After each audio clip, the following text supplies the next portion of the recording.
नमस्कार मित्रों, मैं हूं संजय सोनोनी। लोकतंत्र चैनल पर आपसे वार्तालाप करते हुए मुझे बड़ी खुशी हो रही है। ये मौका मुझे दिया है देव चौधरी जी ने और मेरे मित्र रविकांत भारती ने। हमारा विषय है कि हमारे बहुजन, दलित, महिला, आदिवासी, इनका इतिहास का एक विध्वंस किस ढंग से किया जा रहा है। देखिए, जो मैं बात आपसे कहने वाला हूं वो कोई भावनिक बात नहीं है। मैं आपको भावनाओं से उद्वेलित करके आपके दिमाग को कोई कष्ट नहीं देना चाहता। मैं आपके सामने पहले तथ्य रखना चाहता हूं। आपको याद होगा, जैसे ही भारतीय जनता पार्टी का सरकार आया तब की महामहिम श्रुति ईरानी जी ने डिक्लेयर कर दिया था कि अध्ययन क्रम में आप वैदिक संस्कृत, वैदिक विज्ञान, वैदिक तत्वज्ञान और छात्रों को पढ़ाया जाएगा। उसके बाद एक के बाद एक इस ढंग के ऐलान होते गए। आपको पता है, पिछले 90 साल से आरएसएस जिस ढंग से इतिहास लिख रहा है, इतिहास में आज तक इन्होंने वैदिक आर्यों का, ब्राह्मणों का, क्षत्रियों का इतिहास किस ढंग से उज्जवल था, किस ढंग से गरिमामय था, ये जतलाने की कोशिश की है।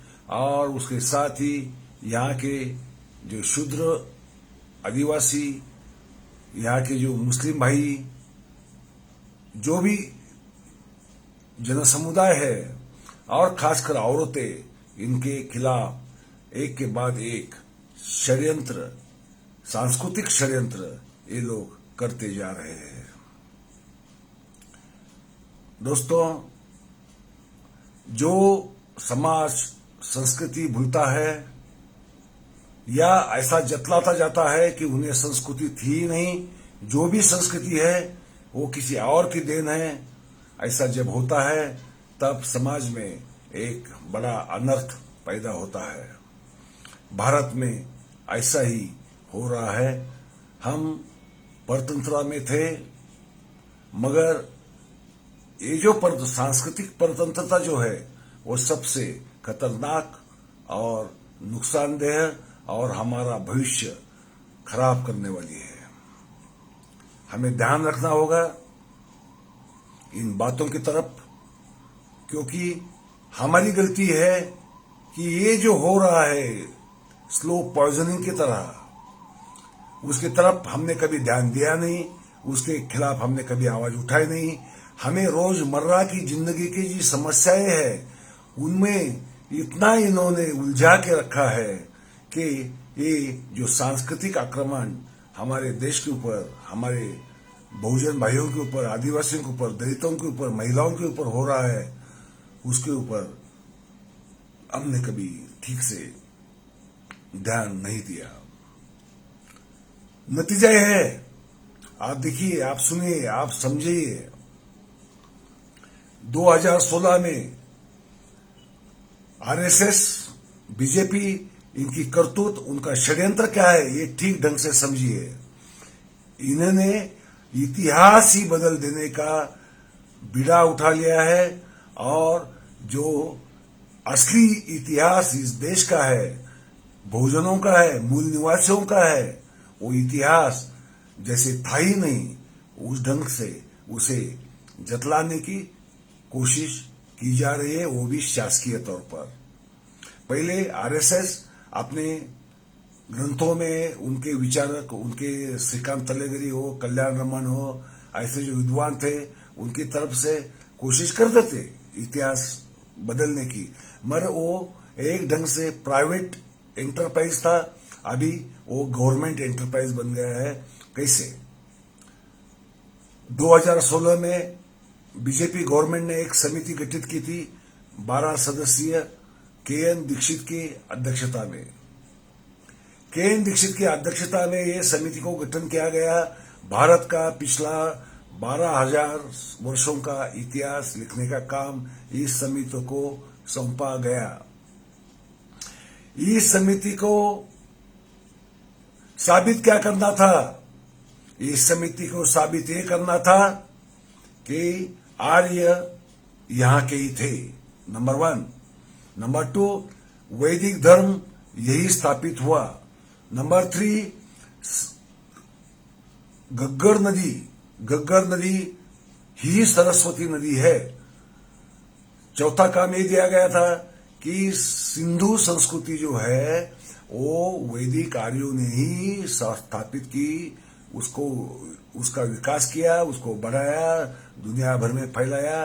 वो सिंधु संस्कृति के निर्माता यहाँ के लोग नहीं बल्कि वैदिक आर्य थे।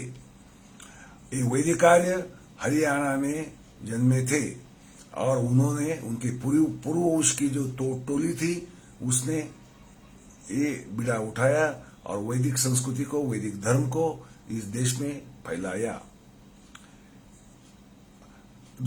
चौथी बात ये थी, रामायण का काल, महाभारत का काल, उसका समय जितना पीछे ले जा सकते हैं उतना पीछे ले जाने का, इसलिए 12,000 वर्ष की संस्कृति लिखने का काम इस समिति को दिया गया। और इस समिति का ये जो इतिहास लिखा जाएगा वो अध्ययन क्रम में लाया जाएगा, ऐसा ऐलान किया गया था। बात यही नहीं रुकी। 2020 में, सितंबर 2020 में इस समिति में और 2 सदस्य ऐड किए गए। उसमें बिष्ट जैसे जो आरएसएस के लोग हैं उनको शामिल किया गया और इसको 16 सदस्यीय समिति करके इस समिति का ऐलान तो किया प्रहलाद पटेल जो सांस्कृतिक और हमारे पर्यटन मंत्री है। और उन्होंने ये भी कहा कि 2024 से ये 12,000 का जो नया इतिहास नए सिरे से लिखा जाएगा उसे अध्ययन क्रम में छात्रों को पढ़ाया जाएगा, उसको पाठ्यक्रम में शामिल किया जाएगा। अभी ये 16 सदस्य कौन है? ये 16 सदस्य में 16 के 16 उसमें कोई इतिहास विशेषज्ञ नहीं है, कोई पुरातत्वविद नहीं है, कोई भाषाविद नहीं है, भाषा विज्ञान का नॉलेज रखने वाला नहीं है। ये 16 के 16 उत्तर प्रदेश के वैदिक ब्राह्मण लोग हैं। इसमें एक भी महिला का शुमार नहीं है, ब्राह्मण भी नहीं और उनका तो सवाल ही नहीं पैदा होता। दूसरी बात, इसमें एक भी बहुजन नहीं है, एक भी दलित नहीं है, एक भी आदिवासी नहीं है, क्योंकि इन्हें ऐसा लगता है इनकी कोई संस्कृति थी नहीं। ये बात छोड़िए, इसमें दक्षिण भारत का, महाराष्ट्र का भी एक भी विद्वान ब्राह्मण भी शुमार नहीं किया गया है। जो भी विद्वान इस समिति में है वो संस्कृत के पंडित है। इसमें प्राकृत भाषा, पाली भाषा इसका कोई स्थान नहीं है, जैसी इन भाषाओं का कोई अस्तित्व था ही नहीं, है ही नहीं, क्योंकि इनकी ये मान्यता है, वैदिकों की ये मान्यता है, आरएसएस की ये मान्यता है कि संस्कृत भाषा ही सारी भाषाओं की जननी है। प्राकृत भाषा और पाली भाषा इस संस्कृत भाषा के अपत्य है। ये साबित करके उन्हें ये अध्ययन क्रम में लाकर आने वाली पुस्तकों पर ये नॉलेज जो झूठा है, जो सरासर झूठा, गलत और गंवार है, वो थोपने की कोशिश करने वाले हैं। दोस्तों, संस्कृति को नष्ट सिर्फ आक्रमणकारी नहीं करते, संस्कृति को नष्ट सिर्फ मतिमंद और बेवकूफ लोग नहीं करते। संस्कृति को नष्ट करने वाले कभी कभी अपने समझने वाले जो लोग जो देश को चला तो रहे हैं फिलहाल, वो लोग जैसे लोग भी संस्कृति का विनाश करने लगते हैं। संस्कृति को झूठे ढंग से जब पेश किया जाता है तब संस्कृति का विनाश होना अटल है। ये हमें ध्यान रखना चाहिए। देखिए,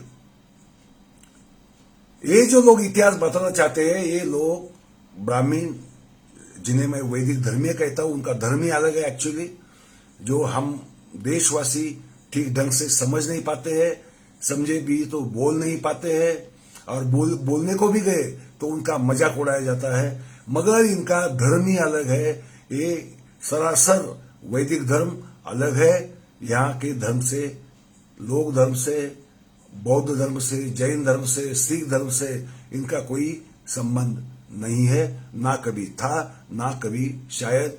इस ढंग से वो बर्ताव करते जा रहे हैं, जो वर्चस्वतावाद जताते जाते हैं, अपनी महत्ता, अपना श्रेष्ठतावाद साबित करते जाते हैं, उससे तो ये लगता है कि ये कभी होने वाला नहीं है। हमारी सामने की जिम्मेदारी सबसे ज्यादा ये आती है कि इस ढंग से जब इतिहास नष्ट करने की बात होती है, तब हमें सावधान होकर सोचने की जरूरत पड़ती है। असलियत क्या है? असलियत यह है कि वैदिक धर्म ईसा पूर्व 1200 साल पहले कहीं बाहर पुरातन ईरान में पैदा हुआ, वहां से शरणार्थी के रूप में भारत में आए, कुछ लोगों तक वो धर्म फैलाया भी।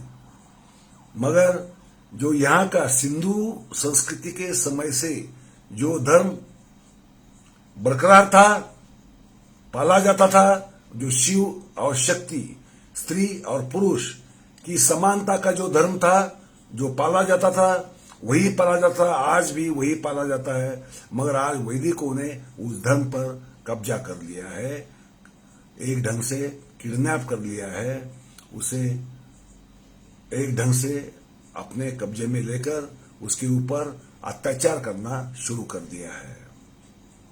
दूसरी बात यह है कि इस देश की सबसे पुरातन भाषा प्राकृति थी, पाली ही थी। संस्कृत भाषा ईसा पूर्व दूसरी सदी से पहले हमें सादा एक लाइन का भी सबूत नहीं मिलता। मगर प्राकृत पाली भाषाओं के सबूत जो है ईसा पूर्व 6वीं 7वीं सदी से हमें मिलते हैं, शिलालेख मिलते हैं, ग्रंथ मिलते हैं, मगर संस्कृत का एक भी नहीं मिलता। और ये लोग हमारे ऊपर ये जताते हैं कि संस्कृति इस देश की पहली भाषा है और सारी भाषाओं की जननी संस्कृत भाषा है। इतना बड़ा झूठ हम आज तक सुनते हैं, और सुनते सुनते कहते हैं ना, एक झूठ 100 बार कहो तो सच लगने लगता है। और इन वैदिक लोगों ने, इन ब्राह्मण लोगों ने ये झूठ 100 बार नहीं, हजारों बार नहीं, लाखों बार हमारे सामने, हमारे पिछली पुश्तों के सामने रखते गए, झूठ बोलते गए, रटते गए, और सबको यही लगने लगा कि हाँ, संस्कृति पुरातन भाषा है और प्राकृत तो बेचारी वो संस्कृत से पैदा हुई है, क्योंकि यहाँ के अनाड़ी लोगों को संस्कृत बोलने को नहीं जमता था, तो अपभ्रंश हो गया, और उस अपभ्रंश की वजह से ये प्राकृत भाषाओं का जन्म हो गया। ये झूठ। दूसरा झूठ, इन्होंने कहा कि यहाँ का जैन धर्म, बौद्ध धर्म ये वैदिक धर्म की प्रतिक्रिया के रूप में पैदा हुआ, जबकि असलियत भाइयों ये है कि जैन और बौद्ध धर्म, आजीवक धर्म, ये समान संस्कृति की देन है। और समान संस्कृति आप ठीक से समझ लीजिए, समान संस्कृति, समान का मतलब होता है जो सारे जीवों को, सारी सृष्टि को समान मानता है। वो समान मानने वाले की जो समान संस्कृति थी, वो समान संस्कृति सिंधु काल से भारत में थी, और उसने इतने तत्वज्ञ पैदा किए, ढेर सारे तत्वज्ञ उस संस्कृति ने पैदा किए। भगवान बुद्ध, भगवान महावीर के जमाने में ही ऐसे 30-35 समान संस्कृति के एक महाविशाल एक वटवृक्ष बन चुका था, इतने सारे तत्वज्ञ जैसे मस्करी घोषाल हो, अजित केशकमली हो, ऐसे तत्वज्ञ समान संस्कृति ने दिए। ये समान संस्कृति इतनी महान है, इसका वैदिक संस्कृति के विरोध का और साम्यता का कोई भी संबंध नहीं है, क्योंकि वैदिक तत्व ये विषमता के तत्व है। वैदिक धर्म ये विषमतावादी है, जिसमें ब्राह्मण ऊपर है, क्षत्रिय नीचे है, उसके नीचे वैश्य है, उसके नीचे शूद्र है। जो वैदिक धर्म के नहीं थे उनको वो शूद्र कहते थे, तो शूद्र हो गए। ये एक ढंग से विषमता का धर्म था। औरतों को इस धर्म में कभी सम्मान था ही नहीं।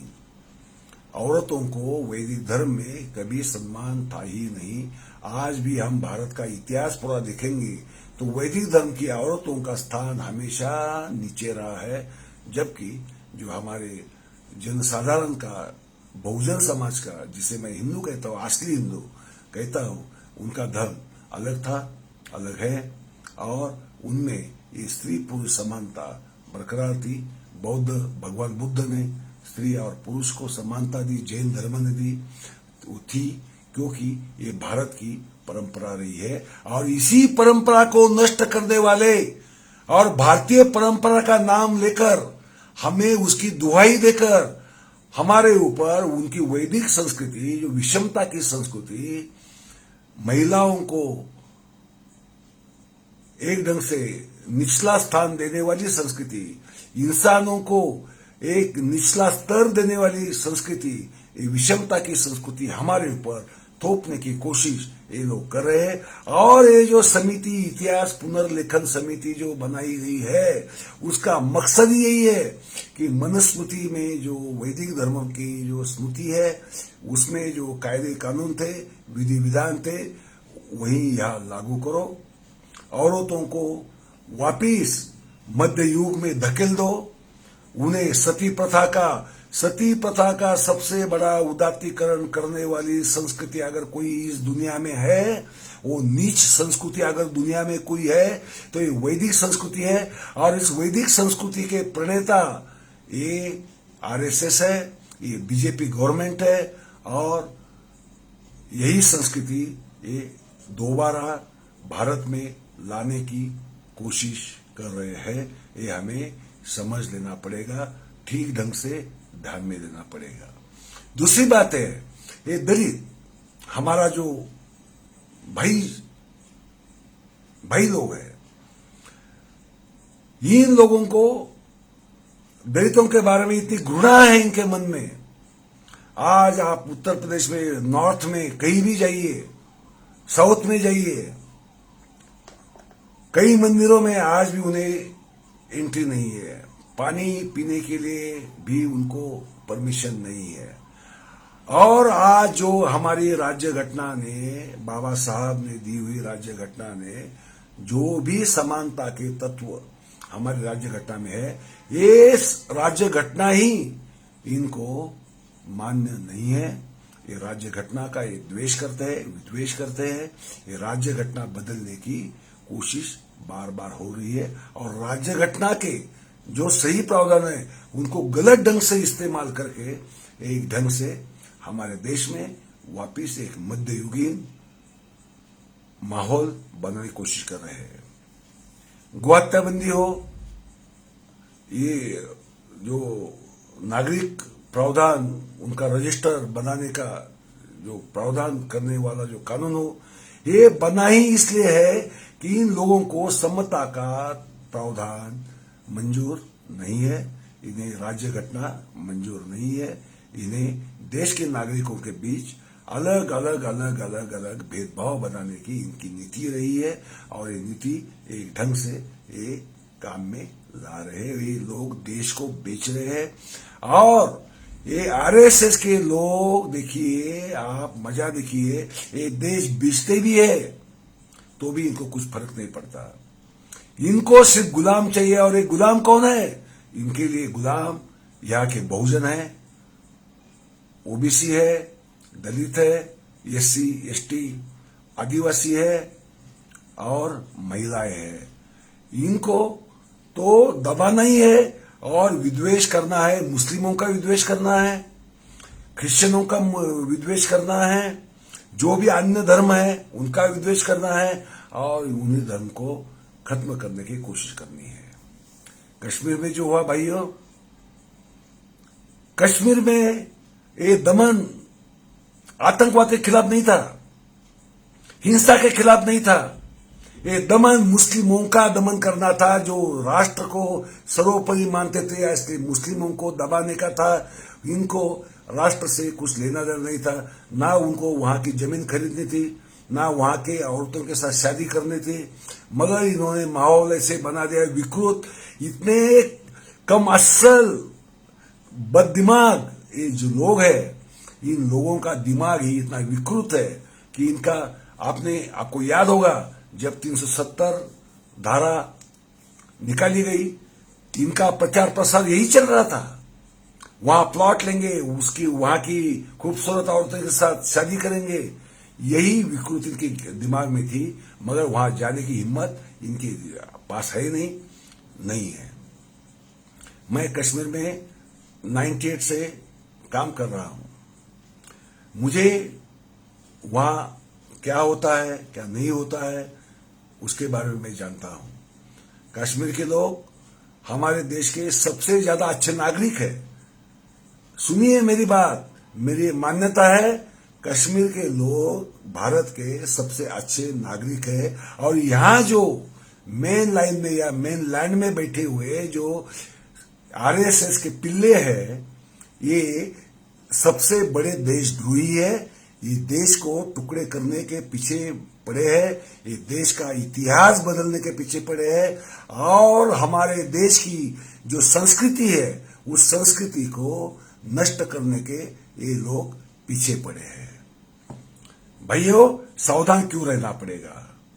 बीजेपी से, आरएसएस से, वैदिक धर्मीय लोगों से हमें सावधान इसलिए रहना पड़ेगा क्योंकि वो उनकी संस्कृति हमारे ऊपर लाद रहे, थोप रहे और हमें दोबारा गुलाम बनाने की कोशिश कर रहे हैं।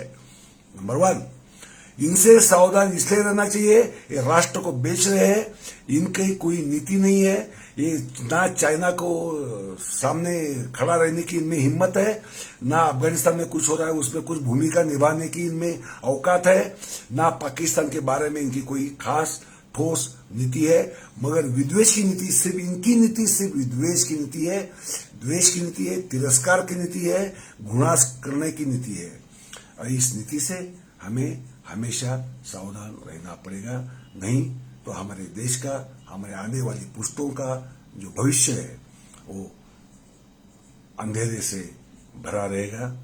हमें चिंता करनी है तो यदि इसी बात से करनी है। प्रमोद शर्मा जी, धर्म जाति के भेदभाव में हम अटके क्यों? किसने हमें अटकाया? किसने हमें लटकाया?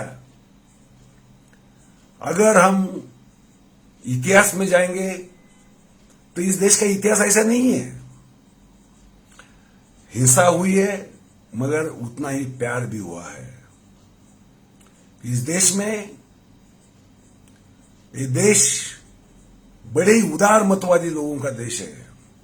ये जो वैदिक लोग जो बाहर से आए, जो यहां के नहीं है, इन लोगों के मन में अपने आप के बारे में असल का तो है ही नहीं, एक झूठा, एक वर्चस्ववाद, सुप्रीमासिस्ट नेचर उनमें इतना भरा पड़ा हुआ है कि ये लोग शांति देखना ही नहीं चाहते, ये लोग भाईचारा देखना ही नहीं चाहते।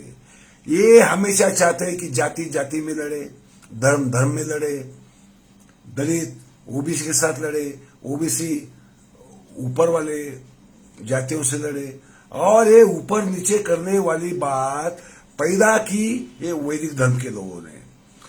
वैसे तो ऊपर नीच तो कोई होता नहीं है, सारे समान हैं, हम सारे समान हैं। हमारी घटना भी यही बताती है, और सिर्फ घटना ही नहीं, ये धर्म भी बताता है, ये मजहब भी बताता है, ये हमारा फलसफा भी बताता है कि सब समान है।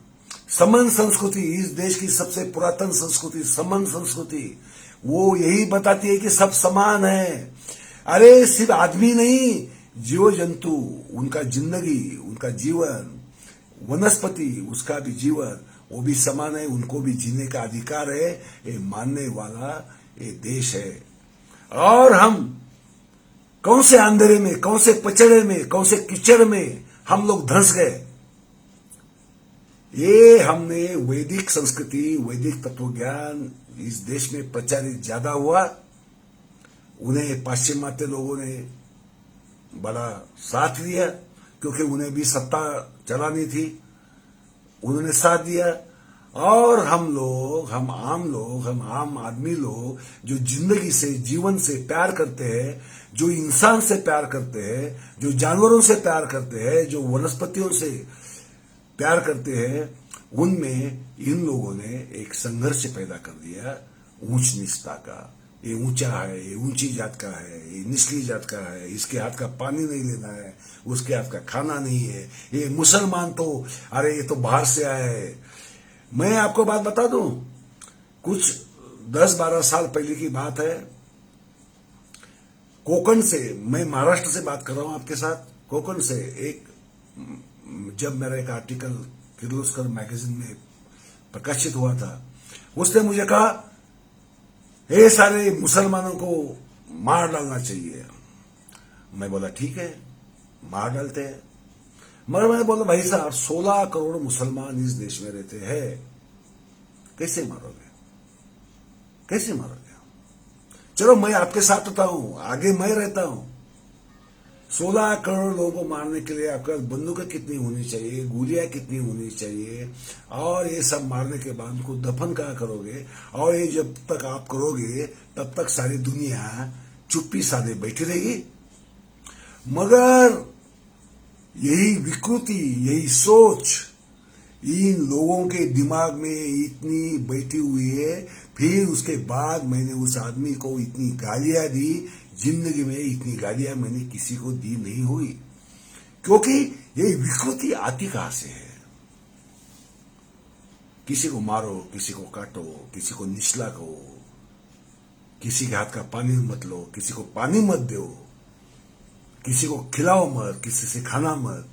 ये विकृति आपके दिमाग में आती कहां से है, आती कहां से है।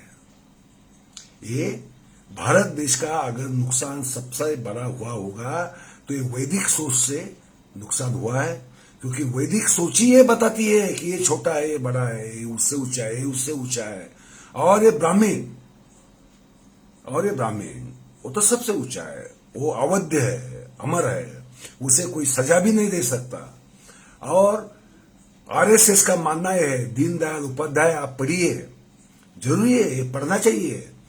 आप गोलवलकर को पढ़िए, ये कहते हैं कि धर्म सत्ता राज्य सत्ता के ऊपर होनी चाहिए, धर्म सत्ता राज्य सत्ता के ऊपर होनी चाहिए। मगर कौन सी धर्म सत्ता, किसके धर्म की सत्ता, कौन सा धर्म, आप कौन से धर्म की बात कर रहे हो।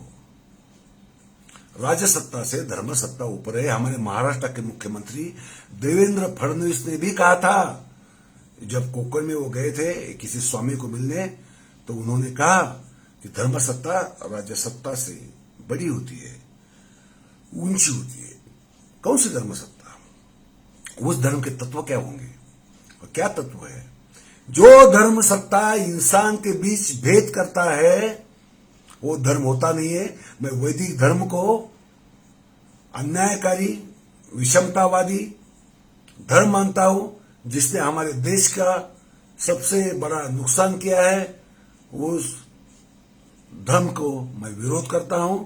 और जो बहुजन है, दलित है, आदिवासी है, जिनकी अपनी अपनी संस्कृति है, ये संस्कृति को जो सिंधु से समय से या उससे भी हजारों साल पहले से जो भारत में फूली फली बड़ी पनपी और इस देश को एक देश बनाया, एक सांस्कृतिक एकात्मता की भावना बनाई, उत्तर हो या दक्षिण हो, पूर्व हो या पश्चिम हो, उसमें ये भावना बनाई।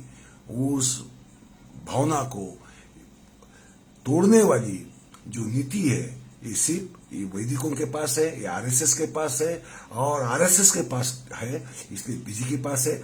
इसीलिए ये हमारा इतिहास बदल रहे हैं। अधिकृत अधिकृत ऑफिशियली जो 2024 से हमारे बच्चे पढ़ेंगे स्कूलों में, कॉलेजों में, वो इतिहास आएगा। वो इतिहास सरासर झूठा इतिहास होगा। ये बताएंगे ये बाहर से नहीं, यहाँ के थे, सिंधु संस्कृति उन्होंने बनाई। रामायण ईसा पूर्व 12,000 साल पहले हुआ, महाभारत ईसा पूर्व 10,000 साल पहले हुआ। तो दुनिया में जो भी संस्कृति है, ये तो यहां तक कहेंगे शायद कि पिरामिड्स भी इनके ही लोगों ने बनाए। ये असीरिया में जुगरात बनाए, ये भी इन्होंने बनाए। ये इतिहास कैसा भी बदलेंगे और इस ढंग से हम हमारी संस्कृति को नष्ट कर देंगे। जरूरत क्या है? जरूरत यह है कि हमें सबने इसको विरोध करना चाहिए, जागना चाहिए, समझना चाहिए कि क्या हो रहा है। हमारी रोजमर्रा की जिंदगी तो है ही है। रोजमर्रा की जिंदगी में इन लोगों ने हमें तो बहुत ही डाल दिया है। पेट्रोल के दाम कहाँ के कहाँ, अनाज के दाम कहाँ के कहाँ जा रहे हैं, गैस के दाम कहाँ के कहाँ जा रहे हैं। हम ये समस्याओं से जूझते सांस्कृतिक समस्याओं को भूल रहे। मगर भाइयों भूलो मत, जिसकी संस्कृति मरती है उसकी आत्मा मरती है, और जिसकी आत्मा मरती है वो चलती फिरती लाश होती है। आज इस देश के बहुजनों को, दलितों को, आदिवासियों को, महिलाओं को अगर चलती फिरती लाश नहीं बनना है, जिंदा होना है, तो हमें इस तरफ ज्यादा ध्यान देना होगा, जागृत होना पड़ेगा, हमारी आवाज उठानी पड़ेगी। ये लोकतंत्र चैनल अच्छा काम कर रहा है, मैं समर्थन करता हूं इस काम का, क्योंकि छोटी हो मगर किसी के कानों में पड़े, वो सोचे, वो समझे और हमारे इतिहास को, हमारी संस्कृति को जतन करने की कोशिश करे, उसका अध्ययन करे, हमारी भाषाओं को अध्ययन करे और असलियत जो है वो हमेशा आने वाली पुश्तों के सामने रखे। भले ही इतिहास बदलेंगे मगर लिखित रूप से बदलेंगे।